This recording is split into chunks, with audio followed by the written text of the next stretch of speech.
Welcome back to the podcast where passion and purpose collide.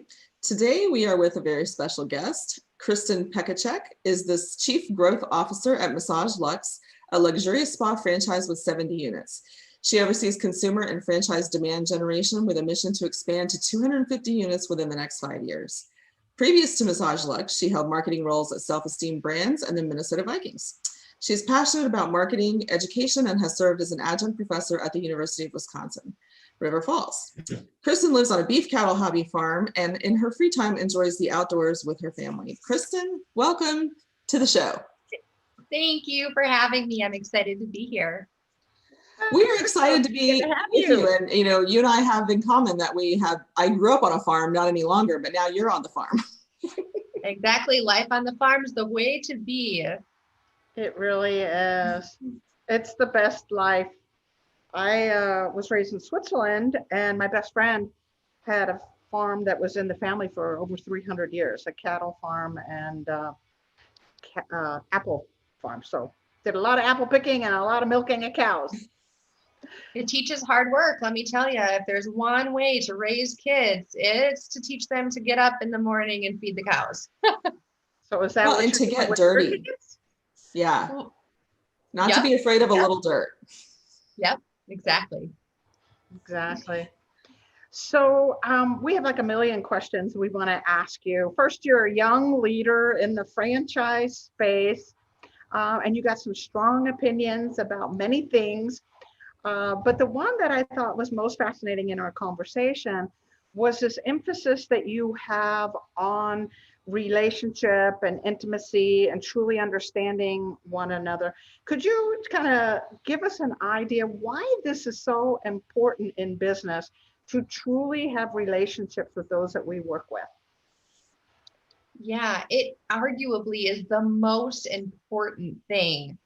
When I'm looking at joining a team and or hiring somebody to join my team, the soft skills that are associated with that person, their ability to communicate, work within a team, critical think, those things stand out so much more to me than their actual domain knowledge. And inside a team, the ability to communicate and to relate to somebody on a personal level ends up benefiting the business. So those personal relationships actually turn into business relationships among your internal team, as well as the partners that you're working with. If you don't have the rapport, the trust, and the communication skills to appreciate that person, you're not going to get very far in business. So it is crucially important and getting more difficult with most of the company working remote right now, given the times. Sure. Yes. I think we're all facing that kind of thing and having to learn how to keep in touch intentionally. So for those who are not naturally gifted with those skills. We didn't discuss this before, but I want to know your opinion. Do you think these skills can be taught, or do you think if you don't have them, it's hard to overcome? I think that you can work on them. And you can get better, but you have to remember to keep whatever you may not be as good at top of mind. So an example that we talked about earlier is I am type A, go, go, go, go, go, right? Which means when I set a meeting with my team, my inclination is to jump straight into whatever I want to talk about. Mm-hmm. Here's the objective of the meeting. Let's go. And because I know that that's something that I do, and I don't automatically dive into personal talk, I have to make a little note for myself. Okay, I am not going to talk about work until I've covered off with my team on their personal stuff, right? The how are you? What's going well in your life? I usually start my meetings both internally and externally with some sort of silly question. So I'm asking them, what's your favorite vacation or your favorite food, or what animal are you if you were an animal? And it's my way of getting myself out of the business to focus on my people so that we can get into the business together. And I also found that doing so gives everybody a chance to talk about something that they're comfortable with before we dive into the business talk, which then increases the chances that they'll weigh in on the business talk. Mm-hmm. So true. You sound like me, because I'm that type A personality to have a mental agenda when I go into a call. And to me, the call should last this amount of time. We're going to get this amount of things done in that period of time. Yesterday or the day before, I was on a call with our sales guy at Zoracle Profiles, and his wife popped in, and she's very personable. And of course, she's running around the house like all of us are, working remotely, and she pops in. And to me, it was like this interruption in a meeting. And I had to literally slow down and breathe and say, you know what? This is an important person to my employee, and I need to stop and have this conversation. It's not frivolous. It's important to him. It's important to her. It's important to me. But the type A's do tend to have a little bit of challenge. So you're conscious of it, and you deliberately do things. Are there things that you do that also helps others to stop and know that relationship is important? What are you doing to encourage teamwork, encourage relationship, encourage connection? Yeah, so I think the big thing is teamwork and connection and relationship building, empathy. That's not an opportunity area for everyone. So you almost need to take a step back and identify where your team's opportunity areas are to start, right? Mm-hmm. And I like Strengths Finder. I like knowing any kind of personality profile about my people helps me understand how to coach them, right? If it so happens that one of my team members is like me and wants to dig right into the business, then it's almost more important that you really do take a step back, because if you're both in a one-on-one together and you're both the same, one person has to catch each other, or, and really start to focus on like, how's your dog? It was sick. What's going on with it? Right. In order to take a step back so that you can build that relationship, because even if like at the surface, there's work to be talked about, I find that when things go wrong in business, if you have a personal relationship with the person that might be dealing with something that went wrong, it's a lot easier to deliver the feedback or to have a tough conversation. If at the end of the day, and that person knows that you care about them as a person as well. So yeah, I think that's what a personal development plan is all about, right? You identify what your weakness is. For some people, it's organization. For some people, it's empathy. For some people, it's relatability. I mean, it's different for everybody. But then you start to put in those little notes as to how to overcome it. And one for me, again, is always just making sure that I'm pausing. Well, and have you ever not paused and then felt like a dog because somebody was going through something that you didn't realize? Yeah. I mean, I taught ballet for 30 years. Yes. Yeah. And I was trying to get my girls to show up on time. They were high school girls, and it's a discipline. We're going to be disciplined, and we're going to do this and we're going to do that. And I snapped at this one girl because I had just given the speech, and she walks in like 15 minutes late, which is a lot for a ballet class. And I kind of snapped at her, and I'm like, you need to get here. And she broke down, and her parents were going through a divorce, and she didn't have a ride, and she was just a mess. And I was like, oh my goodness, this is a child. I forgot myself for a second. So how do you find that? Have you found that to be a problem, or how do you overcome it when it does happen? Because I think that applies to so many of us, and we're all going through something right now, clearly. Yeah, you guys, it just happened to me the other day. It happens all the time. The reason I brought up the dog example is because the other day I was having a one-on-one with one of my people, and I was talking to him about what's on his plate, what's next, what's going on, did you get my email here, blah, blah, blah, blah, blah. And at the end, I'm like, okay, well, what else? What else is new? And he was like, well, my dog, we talked about last week, he's sick. He's doing so much better now. So, that's really good. And I went, crap, that should have been the first thing I asked him. I should have asked about his dog. We talked about it last week, right? Yeah. So now I'm like, man, alongside those work notes that I'm taking in my one-on-ones, I'm popping the personal notes in there so that I don't forget to ask my people, the people I work alongside and care about, what is going on in their lives, right? So yeah, it happens all the time. I don't think that anybody's ever going to be perfect at it, but again, reminding yourself to just, cover off on that stuff will go a long way. And the same goes for, I can't stress this enough, like the partners that you work with, they're so crucial to your success. Especially an emerging franchise like mine, I need my partners to pick up some of the stuff that my small marketing team and franchise development team just can't do.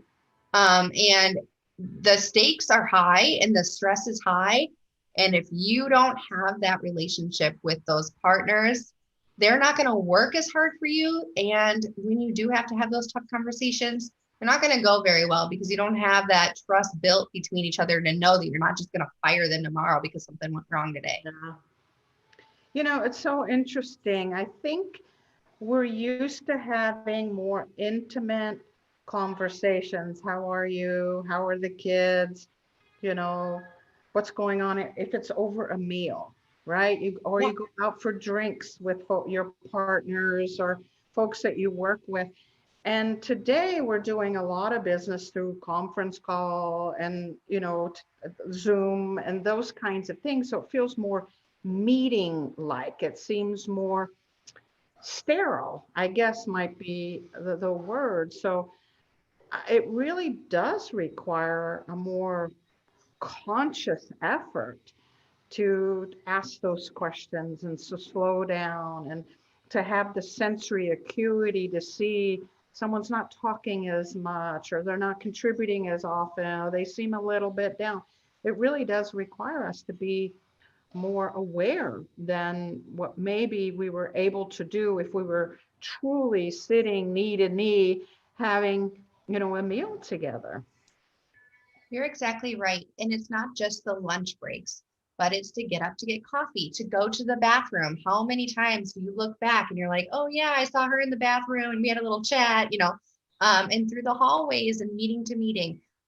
We're missing out on a lot of that water cooler talk that organically happens when you're in the office together. And that talk, although at times can be distracting, and there are times where like, stop talking, go work, also is crucial for building those relationships and for the updates too. Like, I don't know about you, but my leaders in the past have, passed in the hallway, like, hey, just to update on XYZ, we're doing this, we'll let you know how it goes. As a leader, you need to be aware that you're no longer having those pass by conversations where you're updating your team. So it's really important to pull that team together, even if it's just a 15-minute stand up once a week to say, hey, here's what's going on outside of this particular department that you need to know about. Mm-hmm. Mm-hmm. So one of the things that we had talked about was identifying how people communicate. We talk about love languages in terms of relationships, personal relationships, but you've mentioned that as a kind of a tool and finding out how people are able to hear things. How do you navigate that and how do you pin that down? Yeah, so I use love languages as an example, but there are also work love languages, right? Like some people want the department-wide shout out via email. Some people would bury themselves under a rock if that happened, right? Some people want a little gift left on their desk or sent to them. Some people don't. Some people are in it for the money. Other people are in it to make a difference in the world, like they're purpose driven. And there's tons of quizzes out there that you can put your team through. And it's fine if you want to do that, but it's also fine to just ask them, hey, what motivates you? Why do you work here? Hey, when you do something really well, how do you like to be recognized? Questions like that, first of all, are free. And second, again, help to build that relationship with that person in the moment and then after, because you're actually doing what that person wants you to do. Mm-hmm. Yeah, I've learned that question just with even my kids or friends or different things, or if you're in a stressful situation and somebody's spewing, just when you say, what is it that you need from me? What can I do for you? Sometimes you get a whole litany of things, and sometimes it's just listen to me. So I think you're right. Asking questions like that more directly starts a conversation, but it also gives you so much more personal information in a way that people generally communicate in a way they want to hear it. So I think that asking that question, that's something we can all probably do more of. Agreed. Yeah, I agree. The other thing that kind of it tangents off a little bit, but when you're thinking about interacting with your leader, I think that most people forget to ask their leader for the feedback, that if they don't get feedback, positive or negative, they don't really ask for it. And I had a really good leader at Self-Esteem Brands who kind of introduced this 4-quadrant way of checking in with your team. And it is, number one, I'm going to tell my leader what's going well. Then I'm going to tell my leader what I don't think is going well. And then I'm going to ask my leader, what do you think's going well? Mm-hmm. And then I'm going to ask my leader, what do you think's not going well? And there you've communicated the good and the bad, but you've also received the good and the bad so that you have a chance to understand how your leader is thinking about your projects, your work, your priorities, and whether or not that aligns to what you're thinking. I like that process, and it's so simple. Mm-hmm. It's so simple because I think you're right. When we're in a subordinate position, I don't think we ask for feedback or let our leader know. We assume they're noticing, right? Or that if we're doing a good job, they're going to tell us.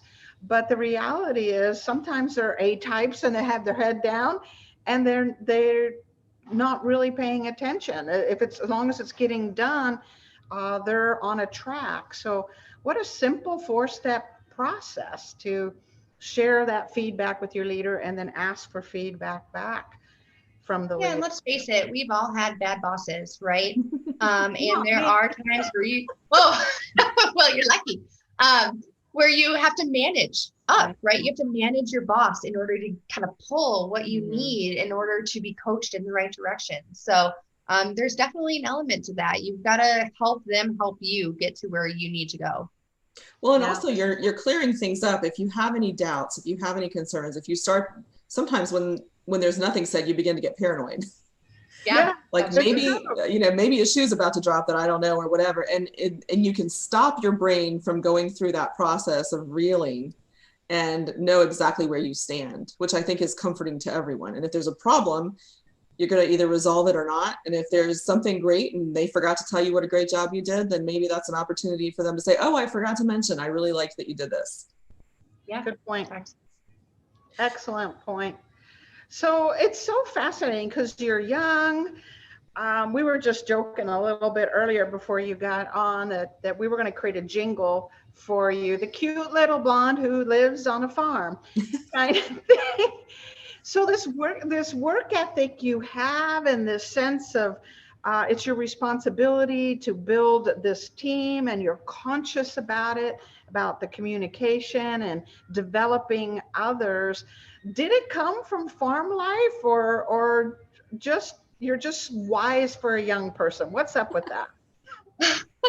I married into the farm life, so I did not grow up on a farm. I sure wish I did, because I look at what it does to my little girls and I'm like, oh, they're going to be such hard workers. I love it. But I've had a passion for marketing forever. I started a business in high school that did digital media consultation. I got a couple of big clients out of the gate, then went to the Vikings and did some awesome stuff with them. And really, that's where I got introduced to franchising and fell in love. Many people don't realize the Vikings, they're a franchisee of the franchisor, the NFL. And I was able to participate in a couple of committees that the NFL had and kind of saw how it all worked. And Self-Esteem Brands came after that. And I will be in franchising forever because of the way that Self-Esteem Brands introduced me to the franchise community. And, I've always been an entrepreneur at heart. And the only thing better than being an entrepreneur is setting up the framework for other entrepreneurs to flourish. And so I think that the purpose behind what I do is what fuels my hard work and my dedication to franchising. So I don't know, that and a lot of coffee, I guess. A lot of coffee, a lot of late nights, but all for the greater purpose of creating more entrepreneurs. Yeah. One of the questions we've started asking our guests a lot is about their, if you had to define your life or your philosophy by a theme, what would that be? Do you have an idea of what that would be for you? Yeah, what your theme in life would be.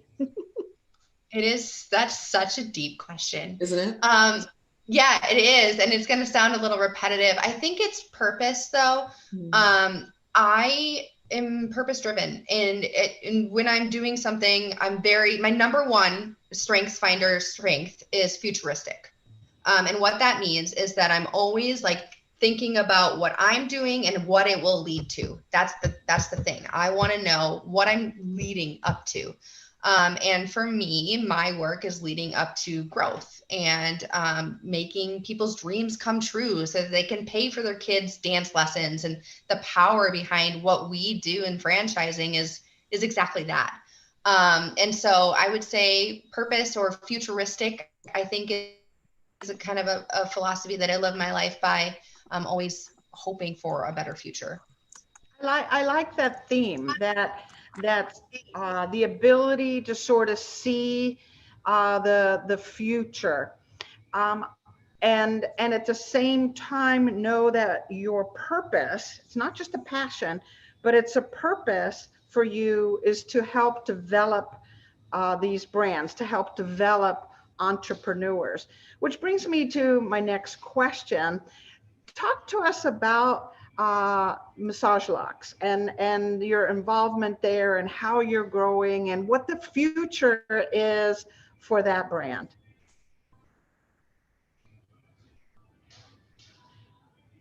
Yeah, I love MassageLuxe. I've been at the company for 6 months, so I'm relatively new still. I can still play the new card.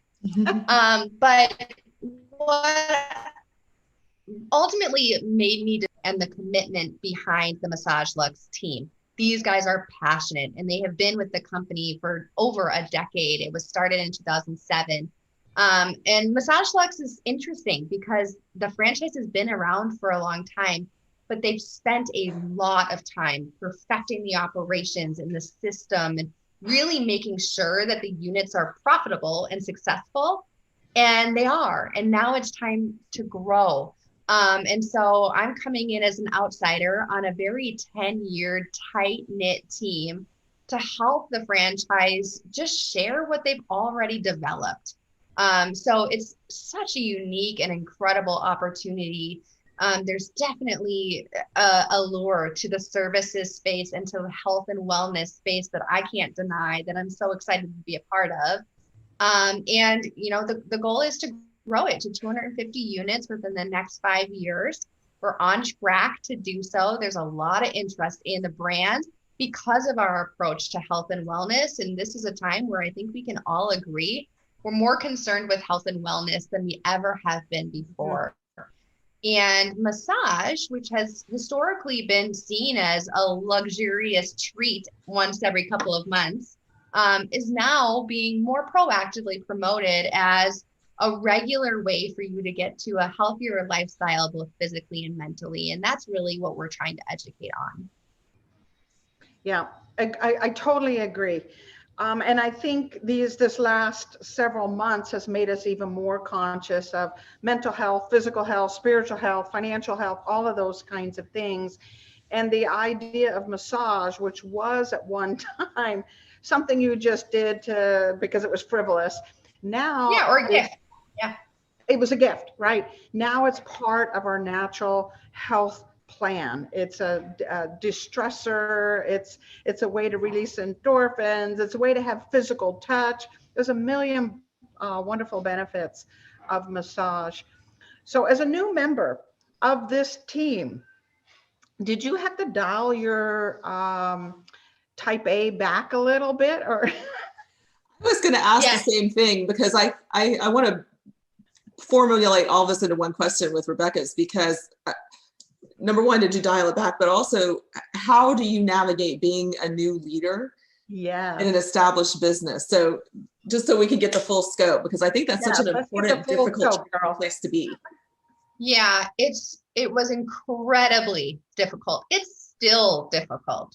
I spent 5 years at Self-Esteem Brands, and I knew that business like the back of my hand. And if you ask me a question about Self-Esteem Brands, I know the answer, right? It's taken a while to understand and to appreciate and to really navigate what's going on at MassageLuxe. And it's been a wonderful experience, but one in which I've had to cover my mouth a little bit and just sit back and listen and learn. And although difficult, honestly a little bit refreshing. The first couple of months, I just sat back and listened and learned to the amazingness that MassageLuxe was, and then was able to kind of pick out what I thought we could move and change and do. And, that's a list that will carry us in to the next 5 years, right? I mean, the roadmap is there. I'm super excited for what we have planned, but listen is the number one thing that I think you need to do as you enter into an established organization. And coming from another franchise, I felt like I knew all the answers, right? I was like, oh, I've done this, blah, blah, blah, blah, blah. And in reality, I didn't know all the answers, because every franchise organization, although we all sing from the same songbook, we're singing a different song, and our franchisees are different. And so if I wouldn't have listened, and if I would have just came in and done the plug and play thing that I thought I knew was right, it wouldn't have been successful. And I wouldn't have had the buy-in from the internal team and the franchisees to make it happen. I think that's such a good point. Getting the buy-in is critical. Because as a leader, you've got to be trusted, and then you've got to be able to trust the team. So I think I think it sounds like you've navigated it pretty well, and you've started building that trust. So tell us, and you also came in, if you've been there 6 months, you came in the middle of the pandemic. Yeah. I did. So tell us how MassageLuxe has navigated that, what changes you've made, what changes you think will stick around long term. Yeah, it's a great question. I'm actually surprised and thankful that MassageLuxe has gone through this entire pandemic extremely well. And I think it's because of a couple of reasons. Number one, we are a membership-based model. So even when we had to be completely shut down, we still had our memberships intact, and they banked up their services to use post-COVID. So that was really great from a unit level perspective. There's multiple revenue streams in the business, and our membership base is extremely strong. So we have done extremely well. In addition to that, we have been open, which is great. We have our spas open and operating, and have put fantastic procedures in place to increase the cleanliness of our spas, as well as to ensure social distancing whenever we possibly can. Of course, you can't give a massage from 6 feet apart, but in that case, we're wearing masks and doing the proper screening with both our employees as well as our customers to make sure that we are as cleanly as possible, and have had great success with that. I do think that some of those practices will carry on in a post-COVID world. We've gotten fantastic advancement in our technology in terms of sending out forms in order to authorize via iPad and phone. And if you put some really good procedures in place in spa, that will benefit us. We're all going to come out of this stronger. It's been a struggle, but the end is near, and there's a light at the end of the tunnel that we can all see, and we're excited for. Finally. Yes. Yay. So I have a question that's a little bit left field. I'm wondering if you would address, as a young leader and as a woman, would you have any advice for someone coming up through the ranks? You've got this entrepreneurial bent to you, this entrepreneurial spirit, and you're working in a corporate environment, which is a beautiful combination because you're working with entrepreneurs and you're helping them grow. But you also have this youth, and of course you're a woman. What advice would you give other young up and coming women? Yeah, it's such a good question. What's interesting about my career is it really did kick off in the NFL, where I was surrounded by big, powerful men. And the woman movement that is now occurring in the NFL, which is so great to see, it was like non-existent when I was there. And I did not have a choice in that organization. If I wanted to be taken seriously and if I wanted to be heard, I had to speak up no matter how uncomfortable I was, and earn the trust and recognition of everybody that I worked with. I had to go the extra mile, and I had to work extra hard, and I was at a disadvantage, frankly. That has carried throughout every role that I have had. So if I could give you any advice, it's work harder than everybody else, Go the extra mile to earn the trust. Don't ever back down from voicing opinions, even if you're scared that you're wrong. Speak up and use the power of networking to help boost your reputation and your thought leadership. So in franchising in particular, the franchise fam is amazing. And I credit so much to them because of the connections that I've been able to build and the conversations that I've been able to have. And I don't ever feel like I need to hold back what I think or what I know, because I've built those personal connections. And if I'm wrong, they'll tell me I'm wrong. And I'll be like, I'm sorry.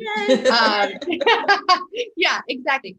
So yeah, don't be afraid to share your idea is really what it comes down to. I think that's outstanding advice for young women. Yes, it is. I think it's something we've all grappled with. Yeah. Yeah. So if I was to wrap that up in a nutshell, it's speak up, work harder, build not just a network, but build relationships that will be honest with you and give you feedback.